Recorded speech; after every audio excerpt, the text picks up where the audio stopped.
Hi అండి అందరికీ. ఈరోజు మనం నేర్చుకోబోతున్న అంశం ఏంటంటే ఎన్సిఎఫ్ఎస్ఈ 2023. ఇది మనకి నూతనంగా ఇచ్చినటువంటి అంశం. దీని నుంచి ఒక మార్క్ అనేటటువంటిది వచ్చే అవకాశం ఉంది కనుక తప్పనిసరిగా చివరి వరకు అందరూ వినండి. ఇది ఏమీ పెద్ద అంశం అయితే కాదు. అంటే మీరు పైన ఉంది, చాలా వివరంగా ఉంది. కాకపోతే మీరు దీని గురించి ముఖ్యమైనటువంటి అంశాలు నేర్చుకుని వెళ్ళినా కానీ మీరు బిట్ చేయగలుగుతారనమాట. దీని నుంచి మనం చూడండి, చాలా మంచి మంచి పాయింట్స్ అనేవి మీకు ఇవ్వడం జరిగింది. దీని నుంచి మీకు ముఖ్యంగా ఒక 10 క్వశ్చన్స్ వరకు కూడా ఫేమ్ చేసి మీకు చివరిలో రివిజన్ చేయడం జరుగుతుంది. ఇదే అండి మన అంశం. ఇది ఒకసారి చూద్దాం. ఫస్ట్ మనం చూసుకున్నట్లయితే దీని యొక్క ఫుల్ ఫామ్ అనేది మనకు తెలియాలి. ఎన్సిఎఫ్ఎస్ఈ అంటే ఫుల్ ఫామ్ ఏంటి అనేది. NCFSE full form national curriculum framework for school education. అంటే జాతీయ పాఠ్య ప్రణాళిక చట్టం ఫర్ విద్యా విధానం కోసం. అంటే విద్యా విధానానికి జాతీయ పాఠ్య ప్రణాళిక చట్టం అనమాట. విద్యా విధానం కోసం అనమాట. అంటే 4 రకాల ఎన్సిఎఫ్లు ఫ్రేమ్వర్క్లలోని ఇది ఒకటే. అది మీకు వివరంగా చెప్తాను, నెక్స్ట్ పాయింట్లో వస్తుంది. అయితే ఇది ఎన్ఈపి 2020 యొక్క దార్శనికత ఆధారంగా, ఎన్ఈపి 2020 వచ్చింది కదా మనకి, దాని యొక్క దార్శనికత ఆధారంగా ఎన్సిఎఫ్ఎస్ఈ 2023 అనేది రావడం జరిగింది. దేని యొక్క దార్శనికత ఆధారంగా వచ్చిందంటే ఎన్ఈపి 2020 యొక్క. నెక్స్ట్ మన దేశం ఇప్పటి వరకు మరి ఎన్ఈపి గురించి మనకు తెలియాలి. ఎందుకంటే ఎన్ఈపి కొన్ని ఎయిమ్స్ అనేవి పెట్టింది. ఆ ఎయిమ్స్కి ఆధారంగానే ఎన్సిఎఫ్ఎస్ఈ యొక్క కొన్ని లక్ష్యాలు అనేటటువంటివి నిర్ధారణ చేయడం జరిగింది. కాబట్టి మరి ఎన్ఈపి తాలూగా జాతీయ విద్యా విధానాల గురించి కూడా కొంచెం మనకు తెలియాలి. అంటే మనకి మన దేశం ఇప్పటివరకు 3 జాతీయ విద్యా విధానాలు అనేవి అమలు చేయడం జరిగిందనమాట. అంటే ఒక్కొక్క జాతీయ విద్యా విధానం ఏర్పరిచినటువంటి ఎయిమ్స్ ఆధారంగా నేషనల్ ఫ్రేమ్వర్క్ అనేవి ఏర్పాటు అవ్వడం జరిగిందనమాట.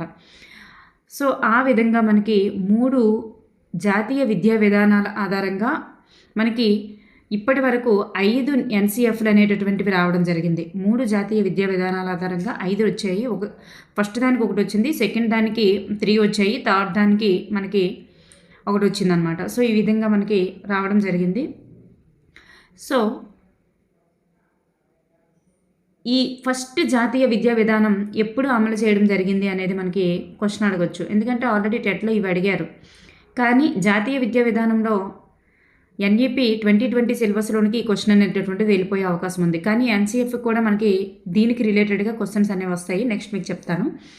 జాతీయ విద్యా విధానం ఫస్ట్ది 1968, సెకండ్ది జాతీయ విద్యా విధానం 1986 మరియు ఆచరణాత్మక కార్యక్రమం 1992.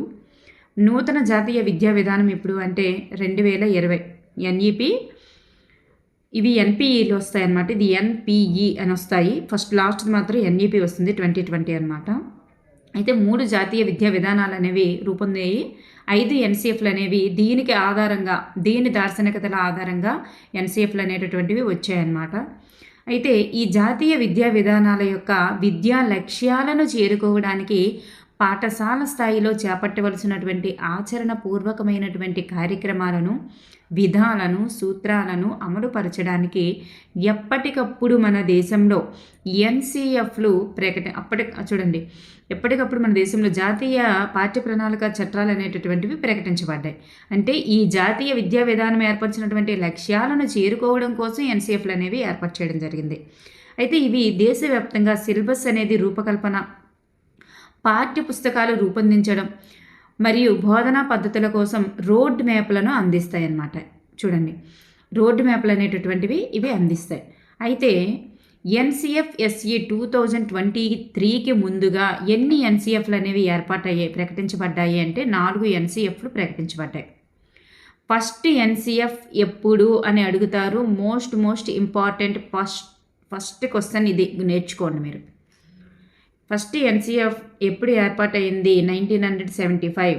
సెకండ్ ఎన్సిఎఫ్ ఎప్పుడు ఏర్పాటైంది? 1900. అంటే ఫస్ట్ ఎన్సిఎఫ్ 1968 యొక్క ఎన్పిఈ 1968 యొక్క దార్శనికత ఆధారంగా ఏర్పాటైంది. సెకండ్ది 1986 ఎన్పిఈ దార్శనికత ఆధారంగా 1988 అనేది ఏర్పాటైంది. మరి దీనికి ఆధారంగానే ఎన్సీఎఫ్ 2020 కూడా ఏర్పాటు చేయడం జరిగింది. మరి దీనికి ఆధారంగానే ఎన్సీఎఫ్ 2005 అనేటటువంటిది కూడా ఏర్పాటు చేయడం జరిగింది. మరి ఇప్పుడు వచ్చినటువంటిది ఎన్ఈపి 2020కి ఆధారంగా ఫిఫ్త్ది ఎన్సీఎఫ్ఎస్ఈ 2023 అనేది రావడం జరిగిందనమాట. సో ఈ విధంగా మనకి ఎన్సీఎఫ్లు అనేవి ఏర్పాటు చేయబడ్డాయి. ఫస్ట్ది ఎప్పుడు అంటే 75 గుర్తుపెట్టుకోండి, సెకండ్ 88, థర్డ్ 2000, నెక్స్ట్ 2005, నెక్స్ట్ది 2023. ఓకేనండి. నెక్స్ట్ వన్ చూద్దాం. మరి జాతీయ విద్యా విధానం ఇప్పుడు చెప్పనుకున్నదే అనమాట. జాతీయ విద్యా విధానం 1968కు అనుబంధంగా వచ్చింది ఎన్సీఎఫ్ 1975. మరి జాతీయ విద్యా విధానం 1986 మరియు ఆచరణాత్మక కార్యక్రమం 1992 వీటికి అనుబంధంగా వచ్చినవే 1988 ఎన్సీఎఫ్ 1988, 2000, 2005 3 వచ్చాయి దానికి ఆధారంగా. మరి నూతన జాతీయ విద్యా విధానం ఎన్ఈపి 2020కి ఆధారంగా వచ్చిందే ఎన్సీఎఫ్ఎస్ఈ. ఇది ఎక్స్ట్రాగా టైప్ అయిపోయిందండి, ఎక్స్ట్రా టైప్ అయిపోయింది. ఎన్సీఎఫ్ఎస్ఈ 2023 అనమాట. ఎన్సీఎఫ్ఎస్ఈ 2023. నెక్స్ట్ వన్, దేశంలో ఎన్సీఎఫ్ అంటే నేషనల్ కరికులం ఫ్రేమ్వర్క్ అనేది జాతీయ పాఠ్య ప్రణాళిక చట్టాలను రూపొందించేటటువంటి బాధ్యత 1988 నుంచి ఎన్సీఈఆర్టీకి, చూడండి, జాతీయ పాఠ్య ప్రణాళిక చట్టాలను రూపొందించే బాధ్యత NCERT national council of education research and training జాతీయ విద్యా పరిశోధన శిక్షణా మండలికి అప్పగించడం జరిగిందంట. ఎప్పటి నుంచి? 1988 నుంచి అప్పగించడం జరిగింది. సో ఈ ఎన్సీఆర్టీ ఆధ్వర్యంలో ఎవరి ఆధ్వర్యంలో ఇవి రూపొందించబడుతున్నాయి? ఈ క్వశ్చన్ కూడా గుర్తుపెట్టుకోవాలి. ఎవరి ఆధ్వర్యంలో రూపొందించబడుతున్నాయి అంటే ఎన్సీఆర్టీ ఆధ్వర్యంలో. ఎన్సీఆర్టీ ఆధ్వర్యంలో ఎన్సీఎఫ్ 1998, ఎన్సీఎఫ్ 2000, ఎన్సీఎఫ్ 2005, ఎన్సీఎఫ్ 2023లు రూపొందించబడ్డాయి. మరి ఎన్సీఆర్టీ ఆధ్వర్యంలో రూపొందించని ఎన్సీఎఫ్ ఏది అంటే ఎన్సీఎఫ్ 1975 ఫస్ట్ది మాత్రం ఎన్సీఆర్టీ ఆధ్వర్యంలో రూపొందించబడాల. 88 నుంచి మాత్రం మిగతావన్నీ కూడా ఎన్సీఆర్టీ ఆధ్వర్యంలో రూపొందించబడ్డాయి. Next one, artificial intelligence, machine learning మరియు డేటా అనలిటిక్స్ వల్ల ప్రపంచవ్యాప్తంగా అన్ని రంగాల్లో విప్లవాత్మకమైనటువంటి మార్పు అనేది వచ్చింది. ఈ మార్పు విద్యారంగాన్ని కూడా కలుపుకుంది, అంతే కదా. విద్యారంగంని కూడా ఈ మార్పు అనేది ఎందుకు, మరి ఐసీటీ అనేది ఎందుకు మనకి సిలబస్లో పెట్టారు? ఈ కంప్యూటర్ విద్య అనేది నేర్చుకోవాలి. రాను రాను దీని యొక్క ప్రభావం అనేది ఎక్కువగా ఉంటుంది. ఆర్టిఫిషియల్ ఇంటెలిజెన్స్ ప్రభావం, ఏఐ యొక్క ప్రభావం కూడా ఎక్కువైపోయింది. అలాగే మిషన్స్ ప్రభావం కూడా ఎక్కువగా ఉంది. మిషన్ లెర్నింగ్, డేటా అనాలిటిక్స్ కూడా ప్రభావం ఎక్కువగా ఉంది. సో వీటన్నింటి రంగాల్లో కూడా విప్లవాత్మకమైనటువంటి మార్పు వచ్చింది కాబట్టి ఇది విద్యా రంగాన్ని కూడా కలుపుకుంది. కాబట్టి దీని గురించి మరి కాబోయే టీచర్లుగా మనకు తెలియాలనే ఉద్దేశంతో ఐసీటీని ఏని బీని ఏర్పాటు చేయడం జరిగింది. సో దీనివల్ల విద్యార్థులు, ఉపాధ్యాయులు 21వ శతాబ్దపు అవసరమైనటువంటి నైపుణ్యాలను కలిగి ఉండడంతో పాటు భాషలు, గణితం, కళలు, శాస్త్రాలు మరియు బహుళ క్రమశిక్షణ విధానంతో శాస్త్ర పరిజ్ఞానం కలిగి ఉండాలి. ఓకేనండి. సో 21వ శతాబ్దపు అవసరాలను తీర్చడం కోసమే ఎన్ఈపి 2020కు రూపకల్పన చేయడం జరిగింది. సో ఎన్ఈపి 2020 యొక్క లక్ష్యాలను, విధానాలను, సూత్రాలను అమలుపరచడానికి పాఠశాల విద్య కోసమే ఈ జాతీయ పాఠ్య ప్రణాళిక చట్టాన్ని రూపొందించడం జరిగింది. ఓకేనండి. మరి ఈ పాఠ్య ప్రణాళిక చట్టాన్ని రూపొందించాం. మరి ఎన్ఈపి 2020 అనేది ఎన్ని రకాల ఫ్రేమ్వర్క్లను రూపొందించాలని సిఫార్సు చేసింది? మరి ఎన్ని రకాల ఫ్రేమ్వర్క్లను సిఫార్సు చేసిందంటే 4 రకాల ఫ్రేమ్వర్క్లను సిఫార్సు చేసింది. 4 రకాల ఫ్రేమ్వర్క్లను సిఫార్సు చేసింది. అందులో ఒకటే మనకిది national curriculum framework for SE. 4 రకాల సిఫార్సు చేస్తే అందులో ఇది ఒకటి. ఎన్ఈపి 2020 ఎన్ని రకాల ఫ్రేమ్వర్క్లను సిఫార్సు చేసింది అంటే 4 రకాల ఫ్రేమ్వర్క్లను సిఫార్సు చేసింది. అందులో ఇది ఒకటనమాట. ఇప్పుడు మనకు వచ్చిందే ఇది ఒకటి. ఈ మిగతావన్నీ కూడా 2022లో స్టార్ట్ చేయడం జరిగింది. కానీ అది మనం ఇప్పుడు మనకి సిలబస్లో ఇవ్వలేదు. నెక్స్ట్ వన్, పాఠశాల విద్య కోసం ఎన్సీఎఫ్ఎస్ఈ 2023 యొక్క ముసాయిదాని కేంద్ర విద్యా మంత్రిత్వ శాఖ వారి అధికారిక వెబ్సైట్ ncf.ncrt.government.inలో ఏప్రిల్ 6, 2023న విడుదల చేసిందంట. తన యొక్క ముసాయిదాని విడుదల చేసింది. నెక్స్ట్ ఎన్సిఎఫ్ఎస్సి 2023 యొక్క నేషనల్ స్టీరింగ్ కమిటీ యొక్క అధ్యక్షులు ఎవరు, చైర్మన్ ఎవరు?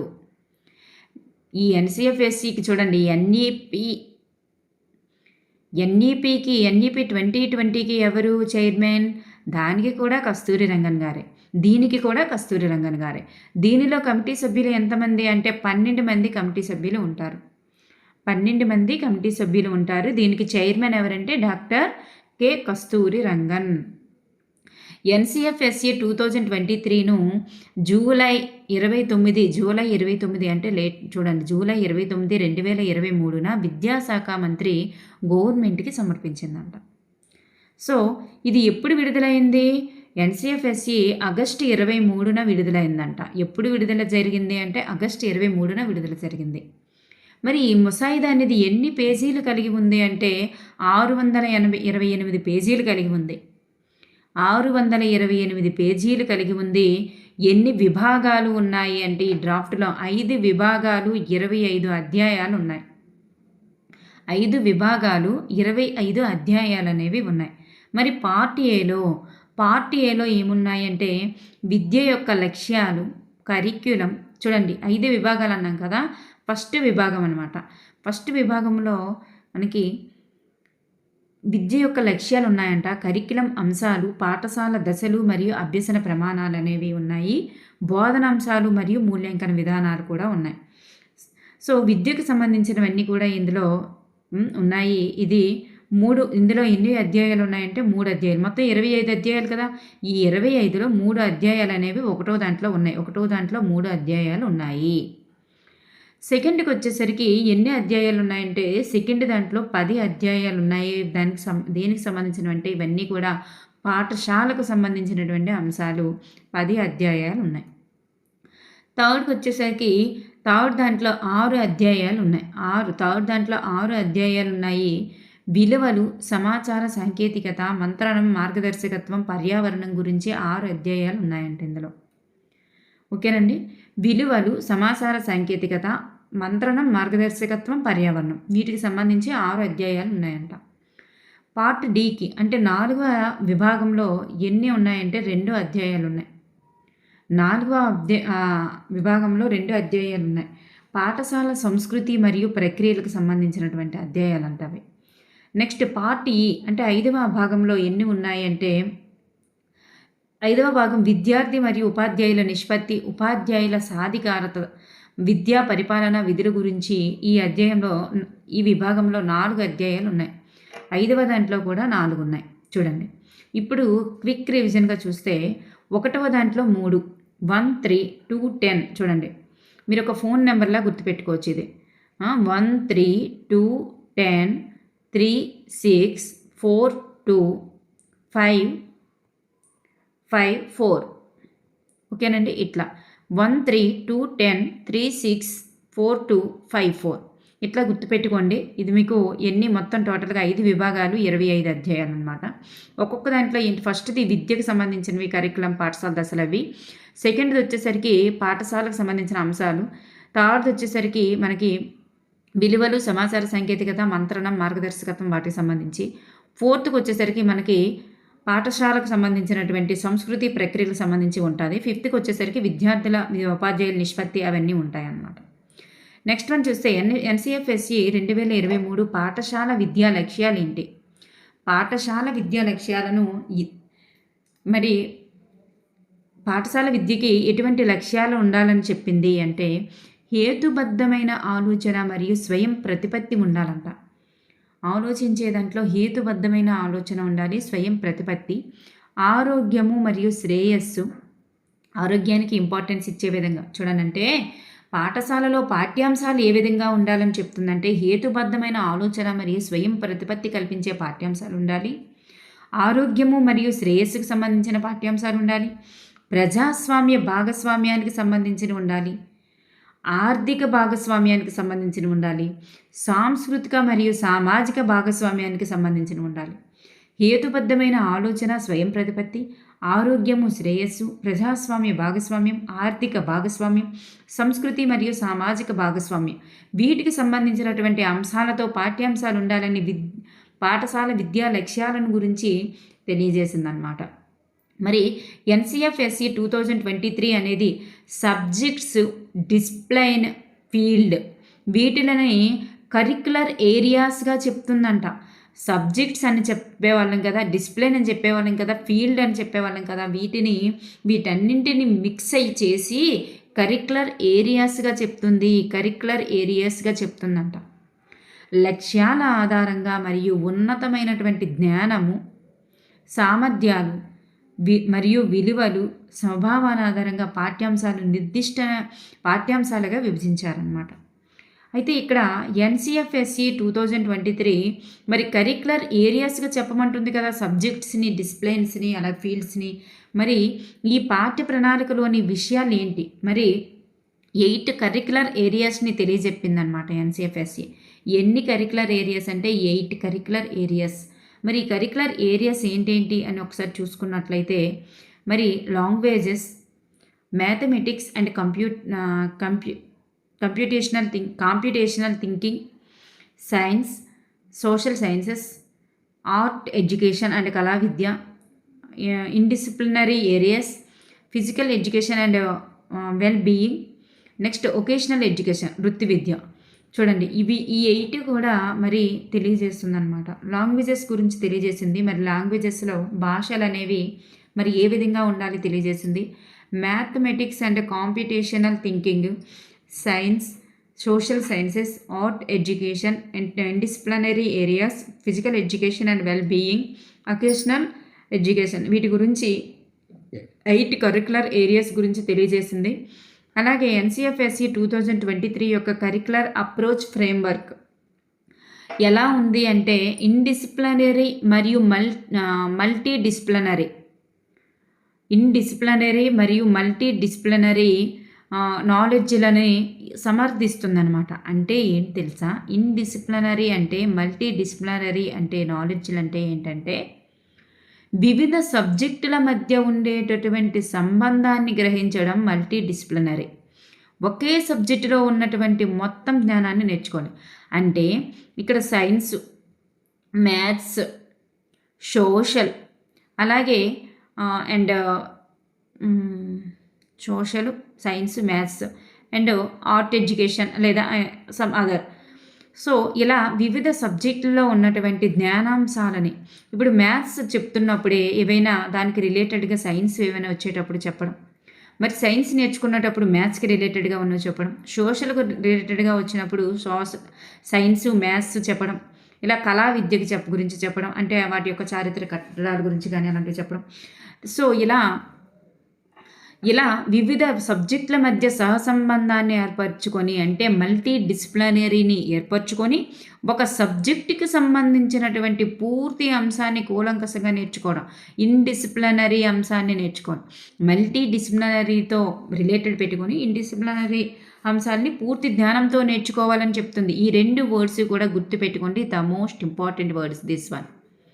So science, social sciences, maths, economics ఇట్లా వివిధ అంశాల మధ్య ఉన్నటువంటి జ్ఞానాన్ని మరి రిలేటెడ్గా నేర్చుకోవాలి, సహసంబంధాన్ని ఏర్పరచుకొని నేర్చుకోవాలని చెప్తుంది. నెక్స్ట్ 2వ తరగతి వరకు రాత పరీక్షలు ఉండకూడదు అని చెప్తుంది. 2వ తరగతి వరకు రాత పరీక్షలు ఉండకూడదు. 12, 13 తరగతులకు ఎంపిక ఆధారిత కోర్సులు అనేవి అందించబడతాయి. ఒకే పరీక్షా విధానానికి విరుద్ధంగా మాడ్యులర్ బోర్డు పరీక్షలు అనేటటువంటివి అందించబడతాయి అని చెప్తుంది. మాడ్యులర్ బోర్డు పరీక్షలు అనేవి అందించబడతాయి. ఈ పాఠ్య ప్రణాళిక ఇంటర్ డిసిప్లినరీ మరి మల్టీ డిసిప్లినరీ యొక్క జ్ఞానాన్ని సమర్థిస్తుంది. ఇంటర్ డిసిప్లినరీ మరియు మల్టీ డిసిప్లినరీ యొక్క జ్ఞానాన్ని సమర్థిస్తుంది ఎన్సిఎఫ్ఎస్సి. ఓకేనండి.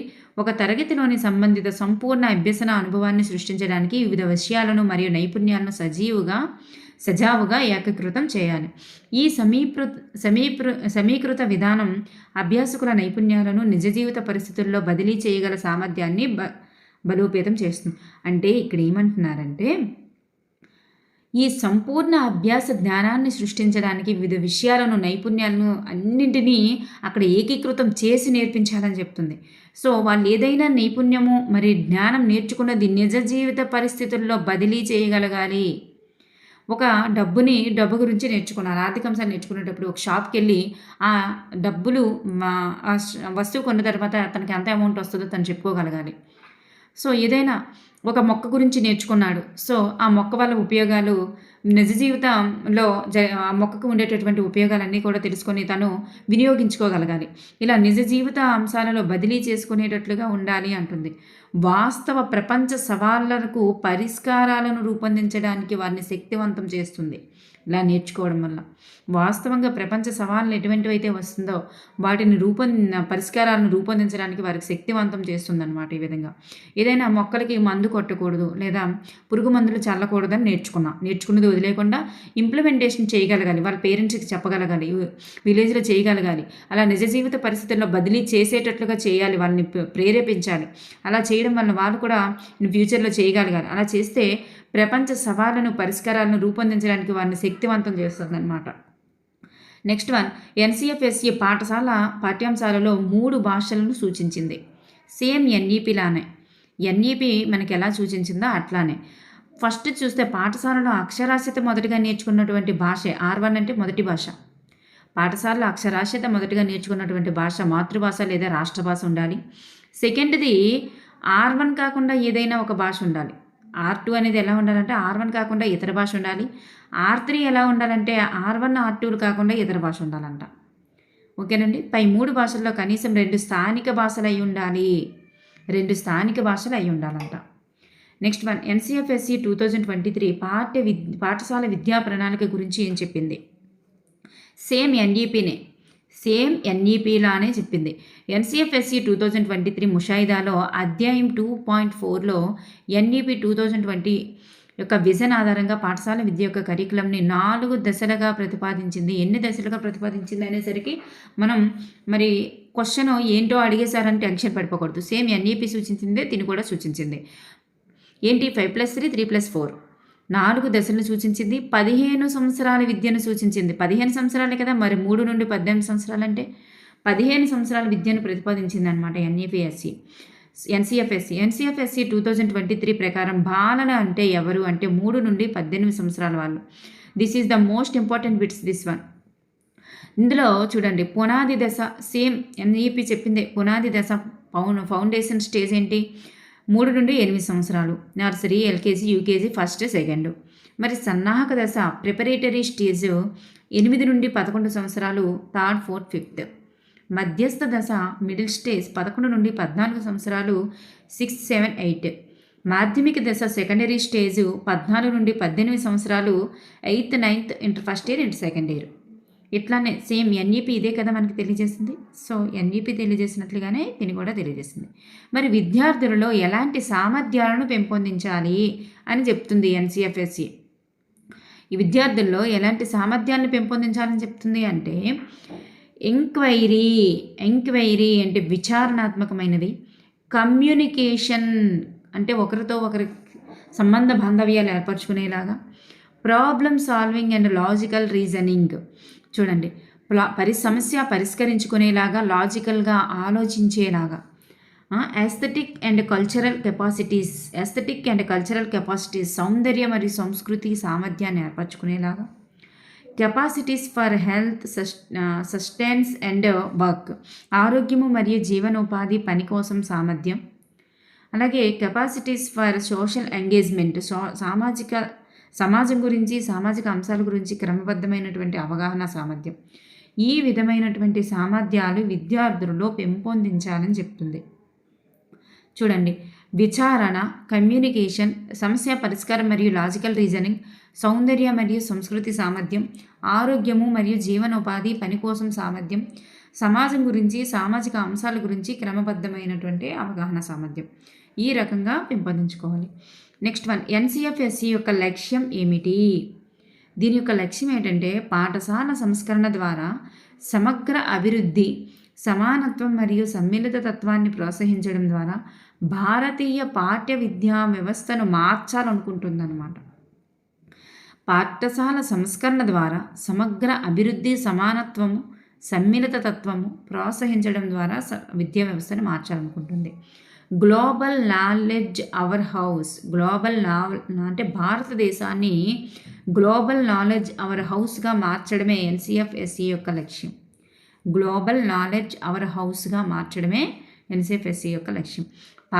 పాఠ్యాంశాల అభివృద్ధి, బోధనా శాస్త్ర అభివృద్ధి, మూల్యాంకన అభివృద్ధి, ఉపాధ్యాయుల అభివృద్ధి, ఇవన్నీ కూడా మరి లక్ష్యాలుగా పెట్టుకుందన్నమాట.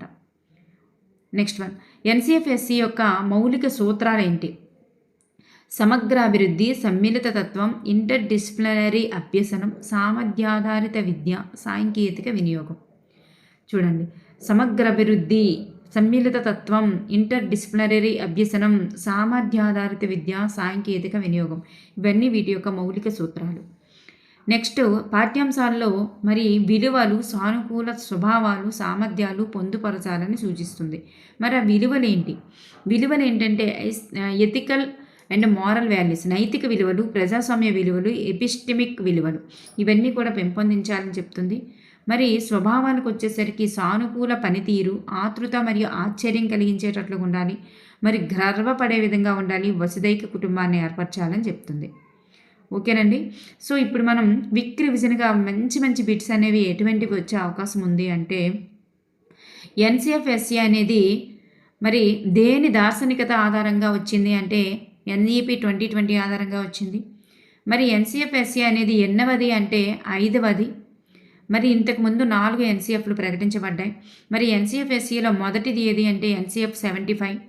మరి దేని ఆధ్వర్యంలో మరి ఎన్సిఎఫ్ఎస్సి అనేది రూపొందించబడ్డాయి అంటే ఎన్సిఆర్టీ ఆధ్వర్యంలో రూపొందించబడ్డాయి.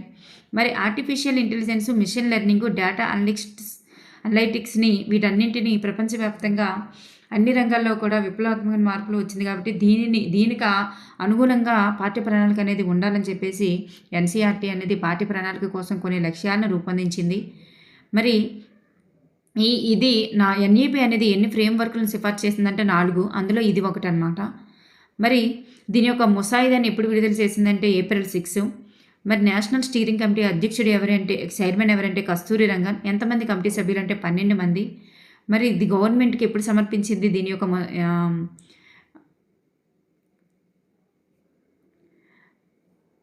యొక్క లక్ష్యాన్ని ఎప్పుడు సమర్పించిందంటే జూలై 29న. మరి ఎప్పుడు విడుదలైందంటే ఆగస్టు 23న. మరి ఎన్ని పేజీలు? 628. ఎన్ని భాగాలు అంటే 5 భాగాలు, 25 అధ్యాయాలు. మరి ఇందులో ఒక్కొక్క భాగంలో ఎన్ని అధ్యాయాలు ఉంటాయి మీకు చెప్పాను.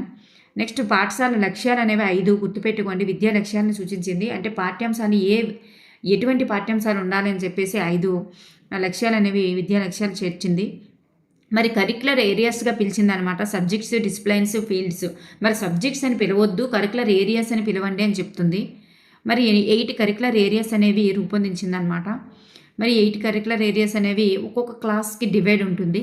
మరి 8 కూడా మనకి ఎలిమెంటరీ స్థాయిలో ఉండదు, హై స్కూల్ స్థాయికి వచ్చేసరికి కొన్ని, అలాగే మనం ఇంటర్మీడియట్కి వచ్చేసరికి కొన్ని ఇలా సెపరేట్ చేసిందనమాట. ఎన్సిఎఫ్ఎస్సి యొక్క మరి అప్రోచ్ వర్క్లో ఇంటర్ డిసిప్లినరీ మరియు మల్టీ డిసిప్లినరీ నాలెడ్జ్ని సమర్థించిందనమాట. మరి ఈ విధంగా ఉంది. సో మీకు ఇవన్నీ గుర్తుంటాయని అనుకుంటున్నాను. సేమ్ ఎన్ఈపీలానే ఇది కూడా 4 దశలుగా మరి కరికులంని ప్రతిపాదించిందనమాట. ఆ 4 దశలు ఎన్ని సంవత్సరాలు అంటే 15 సంవత్సరాలే. 3 నుండి 18 సంవత్సరాలని బాలని చెప్పింది. సో 3 నుండి 18 సంవత్సరాల వీళ్ళ యొక్క దశలు అనేవి ఇలా సెపరేట్ చేసిందనమాట. సో వీళ్ళని సామర్థ్యాలు పెంపొందించాలని చెప్పింది. దీని యొక్క లక్ష్యాలు చెప్పింది. సో ఈ విధంగా ఉంటుంది మౌలిక సూత్రాలు. Thank you everyone.